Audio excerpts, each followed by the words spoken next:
നാട്ടിലെ വസ്തു ഇടപാടിലും രജിസ്ട്രേഷനുകളിലും അടക്കം പല കാര്യങ്ങളും നടത്താൻ വിദേശത്തുള്ളവർ പ്രയാസം നേരിടാറില്ലേ? ഇക്കാര്യങ്ങൾക്ക് നേരിട്ട് ഹാജരാകണമെന്നതാണ് പ്രധാന കാരണം. എന്നാൽ മറ്റൊരാൾക്ക് പവർ ഓഫ് അറ്റോർണി നൽകിയാൽ ഇക്കാര്യങ്ങൾ അയാൾക്ക് സുഗമമായി നിർവഹിക്കാനാകും. നിയമപരമായി ഇത് സാധുവാണ് താനും.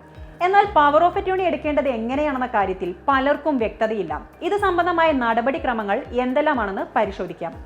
നാട്ടിൽ നിന്ന് നിശ്ചിത തുകയുടെ മുദ്രപത്രത്തിൽ പവർ ഓഫ് അറ്റോർണി ഉണ്ടാക്കുകയാണ് ആദ്യം ചെയ്യേണ്ടത്. വസ്തു ഇടപാടാണെങ്കിൽ അടുത്ത ബന്ധുക്കൾക്ക് മാത്രമേ പവർ ഓഫ് അറ്റോർണി നൽകാൻ സാധിക്കുകയുള്ളൂ.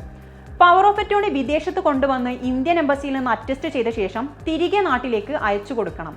വസ്തു ഇടപാടാണെങ്കിൽ വിൽക്കാനോ വാങ്ങാനോ ഉദ്ദേശിക്കുന്ന ഭൂമിയുടെ എല്ലാ വിവരങ്ങളും കൃത്യമായി പവർ ഓഫ് അറ്റോർണിയിൽ കാണിച്ചിരിക്കണം. പവർ ഓഫ് അറ്റോർണി അറ്റസ്റ്റ് ചെയ്യാനായി എംബസിയിൽ പോകുമ്പോൾ ഒറിജിനൽ പാസ്പോർട്ട്, പാസ്പോർട്ടിന്റെ കോപ്പി എന്നിവ കൊണ്ടുപോകണം. ഇതിനായി എംബസികളിൽ നിശ്ചിത ഫീസ് അടയ്ക്കുകയും വേണം. എംബസി അറ്റസ്റ്റ് ചെയ്യുന്നത് കൊണ്ട് പവർ ഓഫ് അറ്റോർണി തയ്യാറാക്കുന്നത് ഇംഗ്ലീഷിലായിരിക്കുകയും വേണം.